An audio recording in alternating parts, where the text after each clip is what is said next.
Hello everyone, आप सभी का हमारे इस YouTube channel help classes for SSC and banking में आपका मैं वेलकम करता हूं। आज की इस वीडियो में हम कवर करेंगे जो 4 दिसंबर 2016 को हरियाणा कलर का एग्जाम हुआ था, उसकी जो इवनिंग शिफ्ट थी उसके पेपर को हम फुली सोल्व करेंगे।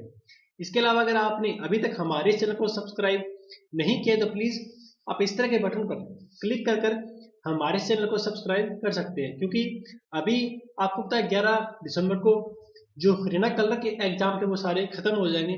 उसके बाद जो हरियाणा ग्राम सचिव और जो कनाल पटवारी थे या जो पटवारी के एग्जाम होने हैं वो शायद उनकी वैसे फिक्स डेट नहीं है, लेकिन शायद जनवरी या फरवरी में वो एग्जाम होगी। तो इसलिए हम एक सीरीज स्टार्ट करें जिसमें हम उन एग्जाम को लेकर वीडियो बनाएंगे। इसके अलावा जो भी एसएससी सीएचएसएल जो +2 बेस पर एग्जाम होता है सीएचएसएल, उसके भी एग्जाम होने हैं जनवरी में या फरवरी में, तो उस पर भी हम फोकस करेंगे। तो प्लीज आप इस चैनल को सब्सक्राइब कीजिए ताकि आप हमारी कोई भी वीडियो मिस ना कर सके। इससे पहले हमने जो मॉर्निंग शिफ्ट का पेपर था वो ऑलरेडी अपलोड कर चुके हैं। अगर आपने मॉर्निंग शिफ्ट का पेपर दिया था तो प्लीज आप हमारे चैनल पर जाकर उस मॉर्निंग शिफ्ट वाले पेपर की आंसर की भी देख सकते हैं, जिसमें हमने उस पेपर को फुली सोल्व किया था। ठीक है, अगर आपको वीडियो अच्छी लगे तो प्लीज इस वीडियो को शेयर कीजिए, लाइक कीजिए एंड इस चैनल को सब्सक्राइब कीजिए। सबसे पहला क्वेश्चन था हीमोग्लोबिन का मुख्य संघटक है, तो वो है लोग, तो पहले का बी। क्वेश्चन नंबर सेकंड, सन 1526 में बाबर और इब्राहिम लोदी के बीच प्रसिद्ध युद्ध कहाँ हुआ था, तो वो हुआ था पानीपत में। और ये पानीपत का पहला युद्ध था जिसमें बाबर विजय रहा था, और उसने उसी के बाद भारत में जो मुगल वंश था उसकी नींव उन्होंने डाली थी। ठीक है, और जो दूसरा युद्ध हुआ था पानीपत का वो हुआ था 1556 में, वो तीसरा हुआ था 1761 में। क्वेश्चन नंबर थर्ड, अंतरिक्ष अभियान में कल्पना चावला की मृत्यु हुई थी, तो वो हुई थी 1 फरवरी 2003 में। आपको पता है कल्पना चावला हरियाणा के करनाल डिस्ट्रिक्ट से बिलोंग करती थी, और वो पहली महिला थी हरियाणा की जो अंतरिक्ष में गई थी। वो पहले इंडिया में रहती थी, लेकिन बाद में जब वो अमेरिका चली गई तो उसने वहां की नागरिकता प्राप्त कर ली थी। ओके, तो तीसरे का ए। क्वेश्चन नंबर 4, हरियाणा के प्रथम राज्यपाल कौन थे, तो वो थे धर्मवीर। तो चौथे का ए। और फिलहाल कौन है, कप्तान सिंह सोलंकी। पहले हरियाणा, पंजाब और चंडीगढ़ का कप्तान सिंह सोलंकी वहां के राज्यपाल थे, लेकिन अभी पंजाब और चंडीगढ़ के अलग राज्यपाल बन चुके हैं, और हरियाणा का कौन है, कप्तान सिंह सोलंकी। तो चौथे का ए। क्वेश्चन नंबर 5, हरियाणा में भैंस की कौन सी नस्ल प्रसिद्ध है, तो वो है मुर्रा। ये क्वेश्चन बार बार रिपीट हो रहा है, हर एग्जाम में क्वेश्चन जरूर आता है, तो प्लीज आप इन तरह के क्वेश्चन को अच्छे से याद कर लीजिए। तो पांचवें का बी। हरियाणा दिवस किस दिन मनाया जाता है, तो वो मनाया जाता है 1 नवंबर को, क्योंकि 1 नवंबर 1966 को ही हरियाणा बना था। पहले ये पंजाब का हिस्सा था, उस टाइम पंजाब, हरियाणा और हिमाचल प्रदेश एक ही थे, लेकिन 1966 में हरियाणा अलग होकर अलग स्टेट बन गया, और 1971 में हिमाचल प्रदेश पंजाब से अलग हो गया। तो छठे का ए। क्वेश्चन नंबर 7, मांझी साहब गुरुद्वारा कहां पर स्थित है, तो ये है अंबाला में। तो सातवें का ए। हरियाणा की प्रसिद्ध खिलाड़ी गीता जो से संबंधित है, तो वो है एथलेटिक्स। आठवें का सी। राज्य सभा सदस्य के रूप में हरियाणा राज्य से कितनी सीटें आवंटित है, तो वो है 5। तो नौवें का ए। और लोकसभा कितनी सीटें हैं, 10। क्वेश्चन नंबर 10, संदेश साप्ताहिक पत्रिका शुरुआत किसने की थी, तो वो की थी नेकीराम शर्मा ने। 10वें का सी। क्वेश्चन नंबर 11, अशोक स्तंभ की लिपि क्या है, तो वो है ब्राह्मी लिपि। तो 11वें का ए। निम्न में से हरियाणा की राजभाषा कौन सी है, तो वो है हिंदी। तो 12वें का सी। हरियाणा के कौन से मुख्यमंत्री उप प्रधानमंत्री बने, तो वो बने थे देवीलाल। 13वें का बी। क्वेश्चन नंबर 14, कौन सा हरियाणा राज्य के पूर्व में है, तो वो है उत्तर प्रदेश। क्योंकि मान लीजिए ये हरियाणा है, ठीक है, यहां पर यूपी है, यहां पर ऊपर हिमाचल प्रदेश, यहां पर राजस्थान है, और यहां पर दिल्ली है। ठीक है, तो इस साइड कौन है पूर्व में, तो पूर्व में है यूपी। तो 14वें का डी। क्वेश्चन नंबर 15, क्षेत्रफल की दृष्टि से हरियाणा राज्य का सबसे बड़ा शहर पूछा है। देखिए ये क्वेश्चन थोड़ा इस डीपली पूछा गया है। उन्होंने ये नहीं पूछा कि कौन सा डिस्ट्रिक्ट, उन्होंने सिर्फ शहर पूछा है, ना कि पूरी डिस्ट्रिक्ट की बात की जा रही है। तो सबसे बड़ा डिस्ट्रिक्ट शहर सिटी कौन सी है, तो वो है फरीदाबाद। तो 15वें का ए। क्वेश्चन नंबर 16, कौन सा राजा हेमू के नाम से प्रसिद्ध था, तो वो था सम्राट हेमचंद्र विक्रमादित्य। ठीक है, और ये कौन सी डिस्ट्रिक्ट से बिलोंग करता था, ये करता था रेवाड़ी से। 16वें का ए। क्वेश्चन नंबर 17, राजा हर्षवर्धन ने कुरुक्षेत्र के पास थानेसर में अपनी राजधानी स्थापित की थी, कब, 7वीं शताब्दी ईस्वी में। 17वें का बी। बड़खल झील एक प्राकृतिक झील है जो कि हरियाणा राज्य के फरीदाबाद में स्थित है। तो 18वें का डी। और आपको पता है फरीदाबाद में सबसे ज्यादा जनसंख्या रहती है हरियाणा की, और सबसे ज्यादा जनसंख्या घनत्व है वो भी फरीदाबाद डिस्ट्रिक्ट में है। और इसके अलावा हरियाणा का सबसे छोटा district according to area Faridabad है। पहले पंचकुला था लेकिन अभी अपडेट हो चुका है, सबसे छोटा डिस्ट्रिक्ट है फरीदाबाद। 18वें का डी। क्वेश्चन नंबर 19, राष्ट्रीय दुग्ध अनुसंधान संस्थान यानी NDRI मुख्यालय का स्थानांतरण करनाल में किस वर्ष किया गया, तो वो किया गया था सन 1955 में। तो 19वें का सी। और आपको पता है जो पंचवर्षीय योजना लागू हुई थी पहली, वो हुई थी 1951 में, जो कि 1956 तक चली थी। क्वेश्चन नंबर 20, कौन सा जिला हरियाणा का 22वां जिला घोषित किया गया है, तो वो किया गया है चरखी दादरी, जो कि सितंबर मंथ में 2016 में इसको घोषित किया गया था। ठीक है, अभी हरियाणा के 22 डिस्ट्रिक्ट हो चुके हैं, पहले 21 डिस्ट्रिक्ट थे। तो 20वें का ए। क्वेश्चन नंबर 21, हरियाणा राज्य के कृषि मंत्री कौन है, तो वो है ओम प्रकाश धनखड़। 21वें का सी। रामविलास शर्मा शिक्षा मंत्रालय, अनिल विज स्वास्थ्य मंत्रालय। ओके, 21वें का सी। भारत में ब्रिटिश सत्ता के दौरान हड़प नीति संबंधित किससे थी, तो वो थी लॉर्ड डलहौजी से। तो 22वें का बी। 1857 की क्रांति में निम्न में से किसने हिस्सा नहीं लिया था, तो वो देखिए रानी लक्ष्मीबाई ने लिया था, नाना साहेब ने भी लिया था, तात्या टोपे ने भी लिया था, लेकिन चंद्रशेखर आजाद ने नहीं लिया था। 23वें का बी। क्वेश्चन नंबर 24, क्षेत्रफल की दृष्टि से निम्न में से कौन सा भारत का सबसे बड़ा राज्य है, तो वो है राजस्थान, और सबसे छोटा कौन सा है, गोवा। ठीक है, तो 24वें का डी। स्टॉकहोम राजधानी किसकी है, तो वो है स्वीडन की। तो 25वें का ए। क्वेश्चन नंबर 26, केंद्र राज्य संबंधों के समीक्षार्थ गठित योजना के चेयरमैन कौन थे, तो वो थे RS सरकारिया, जिसको सरकारिया समिति भी कहा जाता है। 26वें का डी। संयुक्त राष्ट्र महासचिव का सामान्य कार्यकाल होता है, तो वो होता है 5 वर्ष। 27वें का सी। 100 रुपए के नोट पर किसके हस्ताक्षर होते हैं, तो वो होते हैं RBI गवर्नर के। लेकिन जो 1 रुपए का नोट होता है उस पर किसके सिग्नेचर होते हैं, वो होते हैं वित्त सचिव के। ठीक है, तो 28वें का ए। रायगढ़ किला किस ऐतिहासिक व्यक्ति से संबंधित है, तो वो है शिवाजी मराठा। तो 29वें का बी। मदर टेरेसा ने नोबेल शांति पुरस्कार कब प्राप्त किया था, तो वो किया था 1979 में, 1979। 30वें का बी। निम्न में से कौन सा भारत का राष्ट्रीय वृक्ष है, तो वो है वट वृक्ष या बनियान ट्री। 31वें का ए। चिल्का झील कहां पर है, तो वो है उड़ीसा में, और ये है। ठीक है, तो 32वें का बी। तृतीय विश्व पद का क्या अर्थ है, तो इसका मतलब होता है विकासशील देश। 33वें का बी। और हमारा जो भारत है वो भी विकासशील देशों के अंदर ही आता है। किस वर्ष में हिंदी भारत संघ की राजभाषा के रूप में आई थी, तो वो है 1965 में। 34 का ए। साल 1975 में भारत के पहले उपग्रह आर्यभट्ट का प्रक्षेपण किस देश से हुआ था, तो वो होता सोवियत संघ। ठीक है, तो 35वें का ए।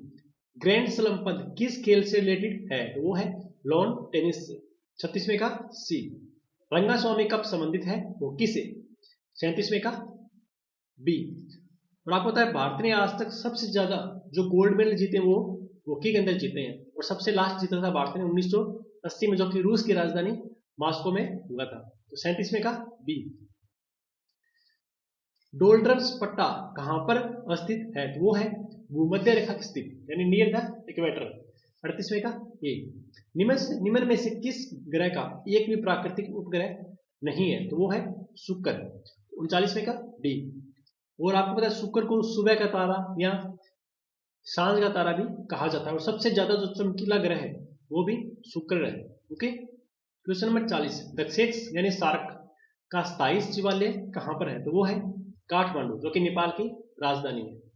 40वें का डी, सार्क का प्रथम महासचिव कौन था? तो वो था अबुल एहसान। 41वें का ए, प्रकाश संश्लेषण के दौरान पादप और पेड़ कौन सी गैस बाहर छोड़ते हैं? तो वो छोड़ते हैं ऑक्सीजन। ओके, और हम इंसान छोड़ते हैं कार्बन डाइऑक्साइड। क्वेश्चन नंबर 43, 42वें का सी। क्वेश्चन नंबर 43, विज्ञान की उस शाखा का नाम बताइए जो ध्वनि तथा ध्वनि तरंगों का अध्ययन करती है? तो वो होती है एकाउस्टिक्स। तो 43वें का बी, किस राज्य में प्रथमतः राष्ट्रपति शासन की अवधि है? तो वो है 6 मंथ। तो 44वें का B. Question number 45, NITI Aayog ने किसका स्थान लिया है? तो वो लिया है योजना आयोग ने, और आपको पता है योजना आयोग का अध्यक्ष होता है प्रधानमंत्री। ठीक है, तो 45वें का बी। क्वेश्चन नंबर 46, रजत यानी सिल्वर किस तापक्रम पर पिघलता है? तो वो पिघलता है 961 डिग्री। इसका करेक्ट होता है 961.8 डिग्री सेल्सियस। ठीक है, तो 46वें का सी। क्वेश्चन नंबर 47, निम्न में से कौन 2016 ICC cricket hall of fame में सम्मानित हुआ? तो वो था मुथैया मुरलीधरन, जो कि श्रीलंका के खिलाड़ी हैं। तो 47वें का बी। भारतीय ओलंपिक संघ ने यानी आईओए ने रियो ओलंपिक में गोल्ड पदक विजेता एथलीट के लिए कितने रुपए नकद पुरस्कार की घोषणा की थी? तो वो की थी 50 लाख। 48वें का सी। निम्न में से किस राज्य सरकार ने हाल ही में भारत छोड़ो आंदोलन की 75वीं जयंती की प्रतिष्ठा के लिए भारत छोड़ो सेकंड स्वराज से सुराज पहल शुरुआत की? तो वो की महाराष्ट्र ने। 49वां का ए, गुजरात के नई मुख्यमंत्री के रूप में किसने शपथ ली? तो वो ली है विजय रूपानी ने। तो 50वें का सी। क्वेश्चन नंबर 51, विंबलडन 2016 का पुरुष एकल खिताब किसने जीता? तो वो जीता है एंडी मरे ने। 91वें का बी। यहां पर 4 अलग अलग शब्दों के जोड़े दिए गए हैं, इसमें 3 एक जैसे लेकिन एक उससे ओड है। जो ओड है हमें वो बताना है। दुकानदार ग्राहक, डॉक्टर रोगी, वकील मुवक्किल, लिपिक फाइल। देखिए दुकानदार के पास ग्राहक आता है, श्योर है। डॉक्टर के पास रोगी ही आता है, श्योर है। वकील के पास मुवक्किल आता है, श्योर। लेकिन लिपिक के पास जरूरी नहीं कि फाइल ही आए। तो 92 का ओड कौन सा है? डी। क्वेश्चन नंबर 53, विषम शब्द का चयन कीजिए। B D E G K M N P P R S U T W X Z. इसमें जो ओड है वो कौन सा है?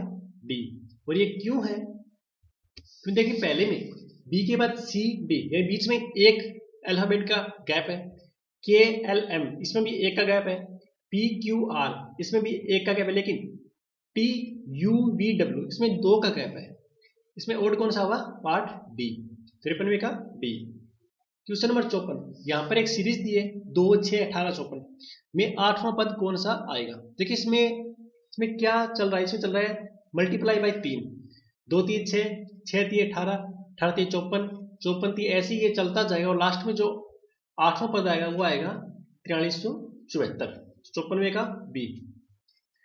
दी गई अक्षर श्रेणी में कुछ अक्षर लुप्त है, ठीक है, हमें वो इसमें फिल करने हैं। देखिए इस तरह का जो क्वेश्चन होता है उसको करने का तरीका क्या होता है? सबसे पहले जो अल्फाबेट आपको दिए उनको आप काउंट कीजिए। टोटल 20 अल्फाबेट है, उसमें आप इन्हें अलग अलग जोड़ों में डिवाइड करते हैं। जैसे मैं यहाँ पर 1 2 3 4 यहाँ पर मैं 5 को डिवाइड करता हूँ, ठीक है, उससे इसमें फिल करता हूँ। इसमें जब इसको 5 में डिवाइड करेंगे तो देखिए यहाँ पर पहले ए है, यहाँ पर हम ए फिल करेंगे, यानी ए बी सी सी। इसके बाद बी, बी के बाद क्या है यहाँ पर बी बी, फिर सी ए, ठीक है। इसी तरह सबको फिल करते जाएंगे तो लास्ट में हमारे पास जो सीरीज बनेगी वो बनेगी ए बी ए सी, ठीक है। इसका राइट आंसर हुआ 55वें का ए। यदि इंग्लैंड को 1 2 3 4 5 6 लिखा जाता है, फ्रांस को 7 8 5 2 9 2 9 1 लिखा जाता है, तो ग्रीस को क्या लिखा जाए? देखिए यहाँ पर जी को लिखा जाता है 3, तो जी के लिए 3। इसके बाद लास्ट में देखिए ई को 1, तो लास्ट में 1। उसके बाद सी को लिखा जाता है यहाँ पर 9, तो लास्ट में सेकंड पर 9। तो इसका आंसर हुआ 56वें का बी। इसका हमें वर्गमूल निकालना है। एक 14,71,369 का, तो ये किसका वर्गमूल होता है? 1213 का। तो 97 का ए। यदि 120 रुपए को ए बी सी में इस प्रकार बांटा जाए, एक अंश बी से 20 रुपए अधिक हो, तो मान लीजिए बी को आपने मान लिया x, ओके, तो ए कितना हो गया? ए का हो जाएगा x प्लस 20, ठीक है। और तीसरी कंडीशन क्या है? लेकिन जो ए का अंश है वो सी से 20 रुपए कम हो, तो सी का से 20 करे तो हो जाएगा x प्लस 40, ठीक है। और तीनों का जोड़ कितना है? 120 रुपए। अगर तीनों को जोड़ करें x plus 20 plus x plus 40 होता है 3x प्लस 60, तो 60 इस साइड गए, यानी 3x प्लस बचा मेरे पास 60, तो x प्लस आ गई 20, यानी x किसकी मानी थी हमने? x मानी थी b की, तो कितनी है? 20 रुपए। 98 का बी। दो व्यक्ति की उम्र में 20 साल का अंतर है, ठीक है, तो एक हो गई x, दूसरी हो गई x प्लस 20, ठीक है। आगे क्या बोल रहा है? यदि 5 वर्ष पहले बड़ी उम्र का व्यक्ति, ये x है, तो 5 वर्ष पहले कितना हो जाएगा? x माइनस 5, तो दूसरा x minus x plus 20 minus 5 यानी x प्लस 15 हो जाएगा, x प्लस 15। जो बड़ी उम्र का व्यक्ति था वो छोटी से 3 गुना फालतू था, यानी ये इससे 3 गुना फालतू है। इसको बराबर करें तो इसको 3 से इसको मल्टीप्लाई कर देंगे, यानी 3x माइनस 15, ठीक है। और इस साइड ये 3x 15 हो जाएगा, और इस साइड कितना है? x प्लस, सॉरी यहाँ पर 5 गुना है, ठीक है, तो 5x minus 25 equal to x plus 15, तो 5x यहाँ पर है और ये x यहाँ पर है, तो x इस साइड जाएगा तो इस साइड बचेंगे टोटल हमारे पास 4x, और इस साइड 15 है और 15 नहीं 25 इस साइड जाएगा प्लस में हो जाएंगे, तो ये हो जाएंगे टोटल हमारे पास 40, तो x की वैल्यू आ जाएगी हमारे पास 10। और दूसरे की दोनों में 20 साल का डिफरेंस है, एक हो गया x 10 और दूसरा x प्लस 20 है, 10 प्लस 20 यानी 30, तो 30 और 10 उनसे रहेगा डी। ये किसी कार्य करने में 18 दिन देता है, ठीक है, ये मान लीजिए ये ए है, ये 18 दिन देता है। बी उसी कार्य को आधा दिन में करता है, तो बी करता है 9 दिनों में। मान लीजिए टोटल हमारे पास काम है 18, तो ए की कैपेसिटी कितनी हुई काम करने की? एक दिन में 1, और उसकी कितनी हुई? एक दिन में 2। अगर दोनों काम करें तो दोनों की ऐड हो जाएगी, 2 + 1 यानी 3, तो 18/3, ठीक है। यानी अगर दोनों मिलकर काम करें तो कंप्लीट काम करेंगे 6 दिन में, लेकिन एक दिन में कितना करेंगे? 1/6, 60 मिनट का बी। एक धावक 20 मीटर दौड़ 24 सेकंड में तय करता है, हमें उसकी चाल बतानी है किलोमीटर प्रति घंटा में। देखिए चाल का फॉर्मूला होता है दूरी बटे चाल, तो ये दूरी बटे समय, चाल का फॉर्मूला होता है दूरी बटे समय। दूरी 200 मीटर और समय हमारे पास 24 सेकंड, लेकिन हमें जो चाल बतानी है वो किलोमीटर प्रति घंटा में बतानी है, तो इसके लिए हम इसको मल्टीप्लाई कर देंगे 18/5 से, ठीक है। तो 5 से काटेंगे तो ये यहाँ पर 40 पर कट जाएगा, उसके बाद 8 से काटेंगे तो ये 8 5 40 और 8 3 24, और 3 से 18 6 पर कट जाएगा, ठीक है, तो 6 5 30 किलोमीटर प्रति घंटा। 61 का डी। कौन सी धातु मुक्त अवस्था में पाई जाती है? तो वो पाई जाती है प्लेटिनम, तो 62 का डी। क्वेश्चन नंबर 63, हीरा किसका अपरूपी है? तो वो है कार्बन का, 63 का बी। सेलाइवा में विद्यमान एंजाइम का नाम बताइए जो स्ट्राच को तोड़ता है, तो वो तोड़ता है एमाइलेज। 64वें का सी। उत्तक जो पौधों में जल का परिवहन करता है, तो वो करता है जाइलम। लेकिन जो खनिज संसाधन या जो फल ये जो भोजन है उसका परिवहन कौन करता है, उसका करता है फ्लोएम। तो 65वें का सी। विद्युत धारा का परिमाण मापने के लिए प्रयुक्त उपकरण क्या है? देखिए इसके वैसे तो इसका जो नॉर्मली आंसर है वो है एमीटर, लेकिन जो गैल्वेनोमीटर है वो भी विद्युत धारा को मापने में यूज होता है। ठीक है, तो इसका श्योर नहीं है, इसका पता नहीं, जिसने एग्जाम्स पेपर सेट किया है उसने इसका आंसर सी सेट किया है या डी सेट किया है। ठीक है, इसका मैं श्योर नहीं हूँ, उसका सी भी हो सकता है और डी भी हो सकता है, लेकिन सबसे ज्यादा इसके चांस है आंसर सी के होने की। तो 66वें का सी। अब इंग्लिश सेक्शन में समटम्स के इसके हमें सिनोनिम बताने हैं। इसका होता है लेविस, तो 67वें का ए। क्वेश्चन नंबर 68 कोसेट का हमें एंटोनिम बताना है, तो वो होता है नेग्लेक्ट। ठीक है, 68वें का ए। अब question number 69 to remove the skin of a potato और एन ऑरेंज क्या कहलाता है? तो वो कहलाता है पील या छीलना, पील ऑफ होता है वो। तो 69 का बी। इसमें मैं प्रीपोजिशन फिल करनी है। देखिए हमेशा अटेंशन के साथ हमेशा टू लगता है। ठीक है, तो please pay attention to what the speaker is saying. तो 70 का A. Question number 71 choose the correct spelling word, तो वो है फिल हार्मोनिक। तो इसका है क्या 71 का बी। 72 हिंदी भाषा काला नाग मुहावरे का क्या अर्थ है? तो वो होता है घातक व्यक्ति। तो 72वें का बी। साकेत काव्य के लेखक कौन है? तो वो है मैथिलीशरण गुप्त। 73वें का ए। क्वेश्चन नंबर 74 प्रसून शब्द का सही पर्यायवाची शब्द कौन सा है? तो वो होता है सरोज। इसका सुमन शायद सरोज ही होगा, इसका मैं श्योर नहीं हूं, तो प्लीज आप एक बार देख लीजिए। मेरे अकॉर्डिंग इसका सरोज होना चाहिए। 74वें का A. Question number 75 Harivansh Rai Bachchan का जन्म कहाँ हुआ था? देखिए उस टाइम इनका जन्म हुआ था प्रयाग में। ठीक है, लेकिन प्रयाग को अभी इलाहाबाद भी कहा जाता है। तो 75वें का सी। 76 परहित सरिस द्रम नहीं बाई पर पीड़ा सम नहीं अदमाई, ये पंक्तियां किस कवि ने लिखी है? तो ये लिखी है तुलसीदास जी ने। तो 76 का डी। महाप्लस उर्मी का संधि रूप क्या होगा? तो वो हुआ महोर्मी। तो 77 का डी। निम्नलिखित शब्द समूह के उपयुक्त शब्द का चयन कीजिए। जो कभी नहीं मरता वो कहलाता है अमर। 78वें का सी। क्वेश्चन नंबर 79 इसमें एक साइड हमें सेंटेंस दिया है, वाक्य दिया है, दूसरी साइड में अलंकार दिया है कि कौन सा अलंकार किसमें है। देखिए सबसे पहले इस तरह के जो क्वेश्चन करना होता है उसमें जरूरी होता है कि आपको एक का आना जरूरी है। अगर आपको एक का आता है तो आपके बाकी ऑटोमेटिक आपके मैच हो जाते हैं। देखिए देख लो साकेत नगरी है यहीं सौरभ से मिलने गगन में जा रही। देखिए इसमें कुछ ज्यादा ही कर रहा है, मतलब उसमें अतिशोक्ति अलंकार है, यानी चौथे का से आना चाहिए। तो यहाँ पर चौथे का से सिर्फ लास्ट डी में आ रहा है। ठीक है, तो 79 का कौन सा होता है? डी। क्वेश्चन नंबर 80 सुगम शब्द का विलोम क्या है? तो वो होता है दुर्गम। 80 का बी। 81 समस्त पद और समास का मिलान कीजिए, तो इसका होगा बी। वाग्दत्ता किसको बोलते हैं? तत्पुरुष समास को। धर्माधर्म कौन सा होता है?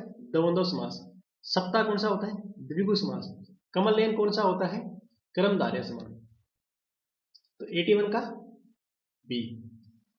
82 मई 2016 में किस समिति ने नई शिक्षा नीति पर अपनी रिपोर्ट प्रस्तुत की? तो वो की थी TSR सुब्रमण्यम समिति ने। तो 82 का सी। लोकप्रिय लोक नृत्य गरबा किस भारतीय राज्य से संबंधित है? तो वो है गुजरात का। तो 83 का बी। क्वेश्चन 84 भारत के स्वाधीनता संग्राम के परिप्रेक्ष्य में 1905 निम्न किस कारण से सुप्रसिद्ध है? तो वो है बंगाल का विभाजन, जो कि लॉर्ड कर्जन ने किया था। ठीक है, 1905 में उन्होंने किया था और 1906 में मुस्लिम संगठन बना था, मुस्लिम गठन का हुआ था। ठीक है, तो 84 का ए। 85 निम्न में से किसकी आबादी सबसे कम है? तो वो है लक्षद्वीप की, जो कि 67,000 कुछ इसकी शायद 64 ये लेकर 68,000 के बीच में इसकी आबादी है। तो 85 का बी। क्वेश्चन नंबर 86 राज्यसभा के सदस्य का कार्यकाल कितना निर्धारित किया जाता है? तो वो किया जाता है 6 साल। इसके 86 का सी। नीचे में कुछ शब्द दिए, उनको उनके नीचे से ऊपर तक उनको में सजाना है। तो देखिए सबसे पहले उंगली होती है, उंगली होती है हथेली के अंदर। हथेली किस में होती है? कलाई में। और कलाई किस में होती है? कोहनी में। कोहनी किस में होता है? कंधे में। तो 87 का ए। 88 दिए गए शब्दों को वर्णानुमान व्यवस्थित कीजिए, जैसे कि डिक्शनरी में होता है वैसे। तो इसका होगा एंटीसिपेट। 88 का सी। सही विकल्प का चयन कीजिए। लिखने वाला, लिखना, हकलाने वाला, बोलना। तो 89 का सी। क्वेश्चन नंबर 90 यहाँ पर कुछ शब्द दिए जिसमें 3 एक से मैच करते, लेकिन एक उसमें वर्ड है। तो वो कौन सा होगा? नाव, जहाज, पनडुब्बी। देखिए ये तो तीनों चीज है, ये पानी से रिलेटेड है, पानी में चलती है, लेकिन हवाई जहाज आकाश में उड़ती है। तो 90 का बी। दिए गए शब्दों में छूटे हुए पदों का चयन कीजिए। A, Z, X, B, V, T, C, R. देखिए यहाँ पर ए के बाद बी, फिर 2 शब्द छोड़े, अल्फाबेट छोड़े, डी, सी, फिर 2 छोड़े, तो यहाँ पर क्या आएगा? डी। तो लास्ट में डी आना जरूरी है। अब आप 4 ऑप्शन देखिए, लास्ट में डी कहां पर आता है? तो लास्ट में डी आता है ए ऑप्शन में। इसका आंसर क्या हुआ? ए। 91 का ए। यदि 12 पेनों की कीमत 8 पेनों की कीमत के बिक्री के बराबर है तो लाभ प्रतिशत क्या होगा? मान लीजिए इसने 12 पेन थे, ठीक है, वो इसने 12 रुपए में खरीदे, यानी 1 रुपए का 1 पेन खरीदा, और 8 पेन इसने बेचे 12 रुपए में, ठीक है। यानी इसने 1 पेन 1 रुपये खरीदा, लेकिन इसने 1 रुपये पेन बेचा कितना का? 1.5 रुपये का। इसे प्रॉफिट कितना हुआ? 50 पैसे, यानी 50 बटे 100 और इंटू में 100। तो 100 से 100 कट जाएगा, बाकी बचेगा हमारे पास 50%। तो 92 का सी।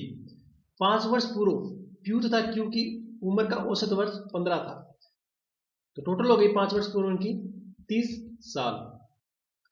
अभी का कितना है? तीनों का औसत 20, तो तीनों को हो गई 60 साल, ठीक है। तो 10 वर्ष के पश्चात आर की उम्र क्या होगी? तो देखिए ये 30 थी, फिर 5 साल बाद की बात करें तो 5 साल दोनों की ऐड होगी, ठीक है। तो 5 पी की 5 क्यू की, तो टोटल होगी 10, तो 30 और 10 होगी 40, ठीक है। तो ये तो पी और क्यू की, लेकिन आर की कितनी होगी? 40 60 माइनस 40 यानी 20। ये 20 इसकी वर्तमान आयु है, किसकी? आर की। और 10 वर्ष कितनी है? 10 वर्ष बाद कितनी होगी? 20 प्लस 10 यानी 30 साल। तो 94 का डी, नहीं 93 का डी।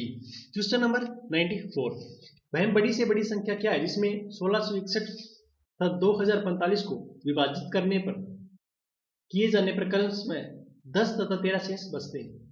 देखिए जिसमें हमें एचसीएम का जिक्र हो, उसमें जो हमें शेषफल दिया होता है वो सबसे पहले इसमें घटा लेते हैं। यानी 1661 में 10 घटाए, बचे हमारे पास 1651, ठीक है। और 2045 में 13 घटाए, कितने बचे? 2032। और इनका जो एचसीएफ निकालते हैं उसका निकालने का फार्मूला क्या होता है कि जो बड़ी संख्या है जैसे कि 2032, इसको आप जो 1651 है, ठीक है, उससे आप इसको आप डिवाइड कर दीजिए। तो सबसे पहले 1 पर जाएगा तो कितने बचेंगे? यानी 1651 1 पर गया तो हमारे पास बचे 381, ठीक है। अब जिससे डिवाइड किया था हमने वो यहाँ पर नीचे आ जाएगा 1651। अब इसको फिर से डिवाइड करें कितने पर जाएगा? 4 पर, यानी 1524, ठीक है। तो नीचे बचेंगे हमारे पास 127, और जो 381 थे वो इसके नीचे ले आएंगे 381, ये पूरा 3 पर जाएगा, कट जाएगा 381। तो ऐसे कितना है हमारे पास? 127। और 127 ही वो संख्या है जो इन दोनों को अगर डिवाइड करें 1661 और 2045 को, तो 10 और 13 शेष बचते हैं। तो 94 का बी। क्वेश्चन नंबर 95 243 की पावर n/5 इंटू 3 की पावर 2n+1 डिवाइड बाई 9 की पावर n+3n-1 क्या होगा? कि 243 होता है 3 की पावर 5, ऊपर n/5 है तो 5 से 5 करके ऊपर बची 3 की पावर n, और आगे क्या है 3 प्लस ये 3 की पावर 2n+1, नीचे n की पावर नहीं 9 की पावर n, तो ये हो जाएगी 3 की पावर 2 9 होता है तो 3 की पावर क्या होगी 2n। अब 3 नीचे चलेगा, ऊपर जो n+2n+1 है, ठीक है, तो जिसका बेस सेम होता है वो जुड़ जाते हैं, तो ऊपर जुड़कर कितने हो जाएंगे वो ऊपर वाले। तो अगर ऊपर वाले को सोल्व करेंगे तो हमारे पास क्या आएगा, हमारे पास आएगा 2n+1, और नीचे वाले को सोल्व करेंगे तो हमारे पास आएगा 3n-1, तो 3n-2n हमारे पास n बचेगा, ठीक है, तो उस साइड कितना बचेगा -1 और +1, तो कितने हो जाएंगे साइड प्लस वाला माइनस आकर 2, तो n की पावर आ गई हमारे पास, n बराबर आ गया 2, यानी 3 की पावर 2, 3 की पावर 2 कितना होता है 9, 95 का C यानी 9। 96 किसी टंकी की तेंदी में रिसाव से 6 घंटे में पूरी टंकी खाली हो जाती है। हम इसमें निकालना क्या है, मेरी टंकी की क्षमता लीटर में निकालना है, तो मान लीजिए टंकी की क्षमता कितनी है x, ठीक है, और 6 घंटे में खाली हो जाती है, तो 1 घंटे में कितनी खाली होती है x/6। वो लास्ट में क्या दिखा है कि नल खोला जाए तो रिसाव की टंकी 8 घंटे में खाली हो जाती है, यानी यहाँ पर कितने घंटे में खाली हो रही है 1 घंटे में कितनी खाली हो रही है x/8, ठीक है। अगर 4 लीटर प्रति मिनट की दर से भरता है तो 1 घंटे में कितना भरा 4 × 7, तो कितना बन रहा टोटल 240 लीटर, 240 लीटर 1 घंटे में जल भरा जाता है, और हमें निकालना क्या टंकी की क्षमता यानी x निकालनी है। तो इसके अकॉर्डिंग क्या हुआ कि x/8, ये x/8 है, ठीक है, इक्वल टू क्या हुआ x माइनस 6 x/6 माइनस 240, इन तीनों का एलसीएम ले, ठीक है, तो हमारे पास क्या बचेगा, ये x-6 इस साइड चली जाएगी x/8 की साइड, तो इस साइड क्या बचेगा, तो इनका एलसीएम आ जाएगा 6 और 8 का 48, ठीक है, 6 8 6 के 48, यानी ऊपर आ जाएगा हमारे पास 6x 8x और यहाँ पर 6x, यानी 2x/48, तो 2 से काटेंगे 48 को तो बचेगा हमारे पास x/24, ठीक है, x/हमारे पास बच गया 24 इक्वल टू 240, तो x बराबर 240 × 24 होते हैं 5760 लीटर, तो 96 का C। Question number 97, Blaise Pascal का संबंध किसके साथ है, तो देखिए ये है परिकलन यंत्र, यानी इसने किसका आविष्कार किया था, इसने किया था कैलकुलेटर का। काफी स्टूडेंट ये ब्लेज नाम देखते ही इन्होंने कंप्यूटर पर टिक कर दिया, क्योंकि वो चार्ल्स बेबेज है ना कि ब्लेज है। ब्लेज पास्कल ने इस यंत्र को बनाया था, उसने बनाया था परिकलन यंत्र यानी कैलकुलेटर। पदार्थ के ऊष्मा के स्थानांतरण की प्रक्रिया जिसमें कणों के वास्तविक बिना वास्तविक गतिमान किए हुए क्या कहलाती है, यानी कि कोई पदार्थ है उसकी ऊष्मा एक जगह से दूसरी जगह ट्रांसफर हो रही है, लेकिन उसके जो कण है वो वास्तव में गतिमान ना हो, तो वो क्या कहलाती है कंडक्शन यानी चालन। 98 का ए। क्वेश्चन नंबर 99, निम्न में से कौन सी गैस हास्य गैस कहलाती है, तो वो कहलाती है N2O नाइट्रेट ऑक्साइड, ठीक है, नाइट्रस ऑक्साइड, तो 99 का ए।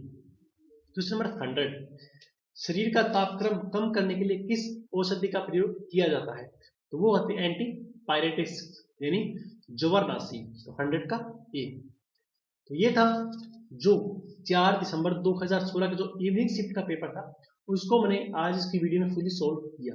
आई होप कि वीडियो आपको अच्छी लगी, तो प्लीज इसको लाइक कीजिए एंड जितना हो सके आपको उसको ज्यादा से ज्यादा शेयर कीजिए, क्योंकि आपसे हम ज्यादा कुछ एक्सेप्ट नहीं करते, आपसे ज्यादा हम डिमांड नहीं करते। अगर आपको सिर्फ अच्छी लगे तो प्लीज इस वीडियो को आप शेयर कीजिए, ठीक है। अगर आपने जो SSC CHSL एग्जाम उसका आपने फॉर्म फिल किया है, या ग्राम सचिव पटवारी का भी आपने फॉर्म फिल किया है, तो प्लीज आप इस चैनल को सब्सक्राइब जरूर कीजिए, क्योंकि 11 दिसंबर के बाद हमारा पूरा फोकस हरियाणा ग्राम सचिव कैनाल पटवारी और एसएससी सीएचएसएल पर ही होगा। तो प्लीज इस वीडियो को लाइक कीजिए, शेयर कीजिए, सब्सक्राइब कीजिए। अगर आपकी कोई भी सजेशन हो, कोई भी आप सुझाव देना चाहते हैं कुछ भी, तो प्लीज आप कमेंट बॉक्स में कमेंट कीजिए। Thanks for watching, best of luck.